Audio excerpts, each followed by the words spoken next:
अस्सलाम वालेकुम स्टूडेंट। आज हमारा टॉपिक है health fitness and wellness during adulthood.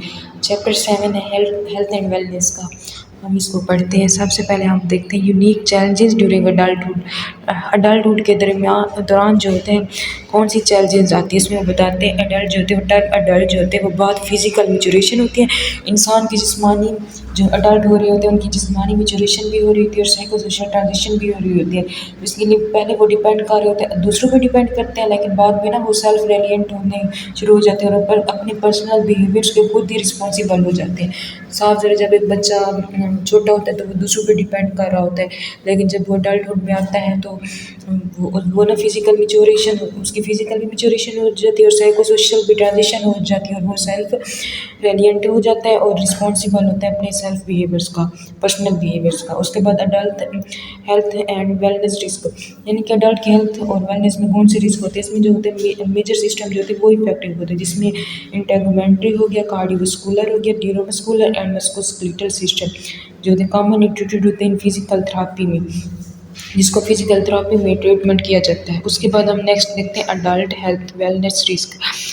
Adult health and wellness risk कौन कौन से होते हैं। सबसे पहले देखते हैं स्किन की कंडीशन। स्किन की कंडीशंस में स्किन वार्स हो जाते हैं, इसीन हो जाते हैं, इम्पेटिगो हो जाता है और मोर कॉमन इन अडल्ट होती है। ये जो होती है ये जो स्किन की कंडीशन होते हैं अडल्ट में मोर कॉमन होते हैं। और उसके बाद अदर जो होते हैं डर्माटाइटिस होते हैं, जिसमें इन स्किन में इन्फ्लेमेशन हो जाती है, redness, oedema, swelling, oozing and crusting, scaling when long standing card conduct dermatitis होती है। उसके बाद सोरियासिस होते हैं, जिसमें psoriasis, dribble, circumscribed scaling plaques होते हैं। सबसे पहले हमने स्किन कंडीशन पढ़ी, फिर स्किन का कैंसर हो जाता है, फिर डायबिटीज़ मेलाइटिस देखते हैं।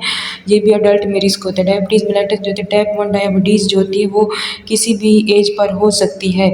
जो ये मोस्ट कॉमनली जो टाइप 1 डायबिटीज़ होती है वो चाइल्डहुड में बच्चों में होती है या एडोलसेंस में होती है और ये डायग्नोज की जाती है बिफोर एज 30, यानी कि 30 साल से पहले इसको हम डायग्नोज कर लेते हैं डायबिटीज़ मेलाइटिस टाइप 1 को। जो टाइप 1 होते हैं 30 साल से पहले उसको हम डायग्नोज कर लेते हैं और ये डेवलप होते हैं चिल्ड्रन और चाइल्डहुड और एडोलसेंस में।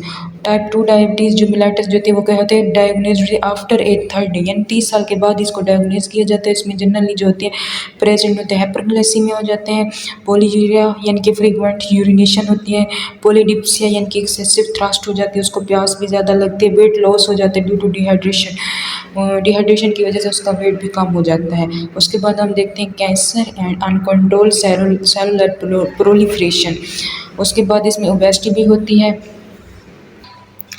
अब हम इसमें ओबेसिटी देखते हैं। ओबेसिटी जो होती है हेल्थ रिस्क एसोसिएटेड होता है। ओबेसिटी जो होती है इसमें क्या होती है प्री मेच्योर डेथ होती है, टाइप 2 डायबिटीज़ मेलाइटिस हो जाते हैं, हाइपरलिपिडेमिया हो जाते हैं, हाइपरटेंशन हो जाती है, कोरोनरी आर्टरी डिजीज़ हो जाती है, gastroesophageal reflux, gall stone, liver diseases हो जाती हैं, प्रेगनेंसी में कॉम्प्लिकेशन आती है, ऑस्टियोआर्थराइटिस ईटीसी, कोई भी इसमें मतलब डिजीज़ हो जाती है। ये ओबेसिटी के मेटाबॉलिक सिंड्रोम में थायराइडिज्म होती है, डायबिटीज़ मेलाइटिस होती है और इसमें क्या होता है हार्ट डिजीज़ होती है, इंसोम्निया हो जाती है। इंसोम्निया जो होती है क्या होती है नींद की एक बीमारी है जिसमें जो है स्लीप डिसऑर्डर होते हैं।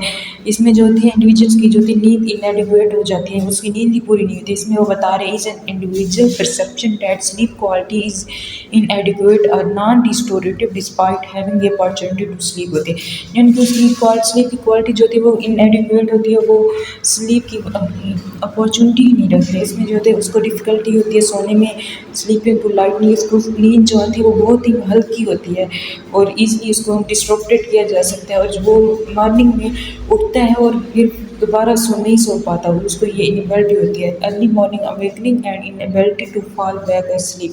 उसके बाद जो होती है सेक्सुअली ट्रांसमिटेड डिजीज़ HIV होती है, health risk factor for adults and associated symptoms.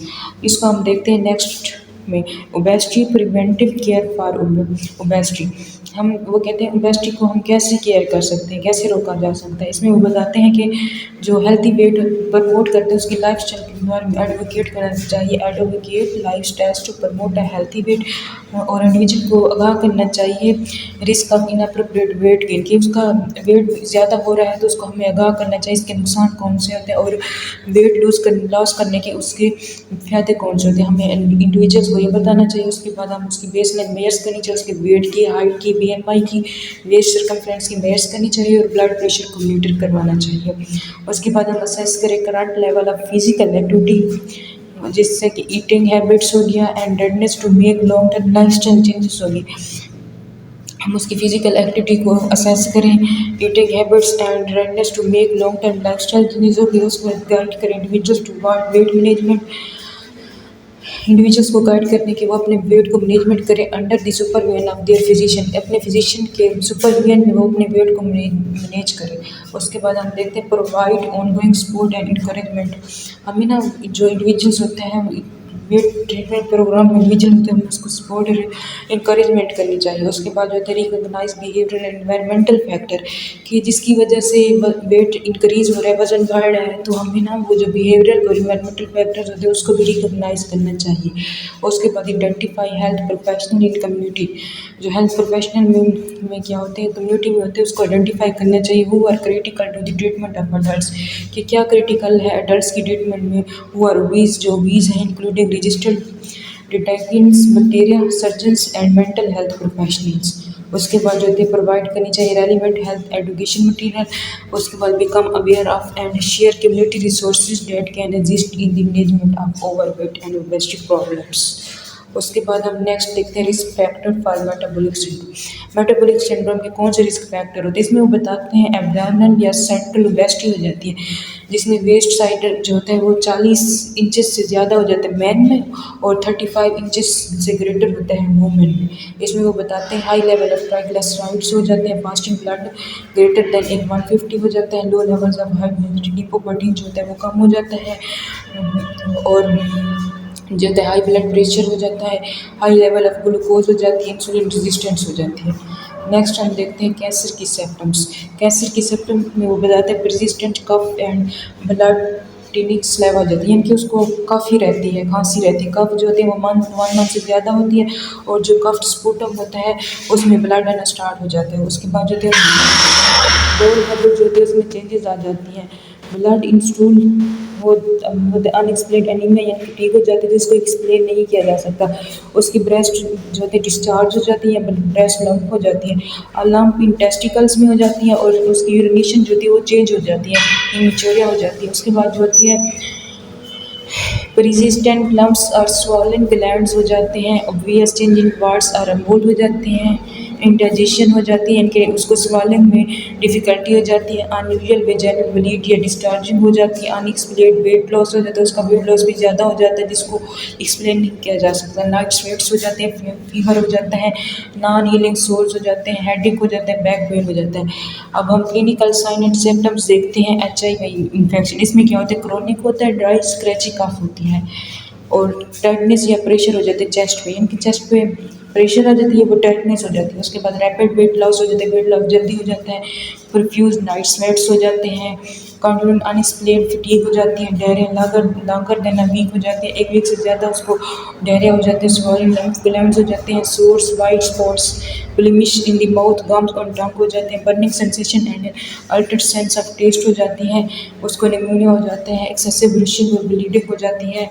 उसके बाद जो थे वो बताते हैं इसमें हार्ट सिम्प्लेक्स वायरल इन्फेक्शन हो जाता है, एपिटाइट लॉस ऑफ एपिटाइट हो जाती है, रेड पिंक ब्राउन और पर्पलिश ब्लैचेस हो जाते हैं ऑन या अंडर स्किन के ऊपर या स्किन के नीचे जो होते हैं रेड पिंक ब्राउन और पर्पलिश ब्लैशेस हो जाते हैं। उसके बाद जो होते हैं पेन होता है, डिफिकल्टी स्वेलिंग होती है, स्वेलिंग करने में उसको मुश्किल होती है, कॉन्स्टेंट हेडेक हो जाता है, कन्फ्यूजन हो जाती है, फॉरगेटफुलनेस हो जाती है, अनएक्सप्लेन चेंज इन विजन हो जाती है, उसकी देखने की स्लाइड में भी तब्दीली हो जाती है, क्रोनिक यीस्ट इन्फेक्शन जो वुमेन में होते हैं, पेल्विक इन्फ्लेमेटरी डिजीज जो वुमेन में होती है, सर्वाइकल एब्नॉर्मलिटी जो वुमेन में होती है, स्किन कंडीशन जो होते हैं रैशेज हो जाते हैं, सोर्स और स्पॉट्स हो जाते हैं, रिसीडिंग गम्स होगी, कांस्टेंट फीवर होगी। नेक्स्ट हम देखते हैं सिम्टम्स ऑफ प्रोस्टेट कैंसर। इनमें सबसे पहले वो नेक्चुरिया होते हैं, difficulty in starting urination and holding back urine. उसके बाद जो है weaker interrupted flow of urine हो जाता है, पेनफुल और बर्निंग यूरिनेशन हो जाती है, ब्लड इन यूराइन एब्सेमन हो जाता है, frequent pain stiffness in lower back hip पर अपर थाई होती है। उसके बाद हम देखते हैं सेप्टम ऑफ टेस्टिकुलर कैंसर। इसमें वो बताते हैं lump in ether testicle, enlargement of testicle, feeling of heaviness in scrotum, a dull edge in lower abdomen or the carien, a sudden collection of fluid in the scrotum, pain or discomfort in testicles or in scrotum, enlargement and tenderness of breath test हो जाती है। उसके बाद होती है health risk for adult males. इसमें वो बताते हैं जो अडल्ट मेल होते हैं उनमें कैंसर इनकी मोस्ट कॉमन काज होती है डेथ की। और कौन सा कैंसर होता है? Lung cancer. उसके बाद ये लिंक होता है सिगरेट से, स्मोकिंग से। प्रोस्टेट कैंसर जो होता है second leading cause of death होती है। Chronic obstructive pulmonary disease, stroke, accident and unintentional injuries, diabetes, pneumonia and influenza, kidney disease, liver disease होती है।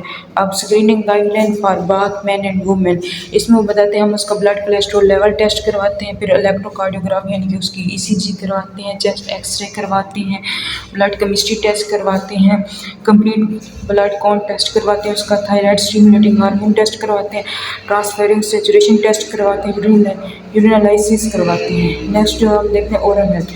ओरल हेल्थ जो थी वो इंसेंशन होती है डेंटिस्ट और फिजियोथेरापिस्ट के लिए।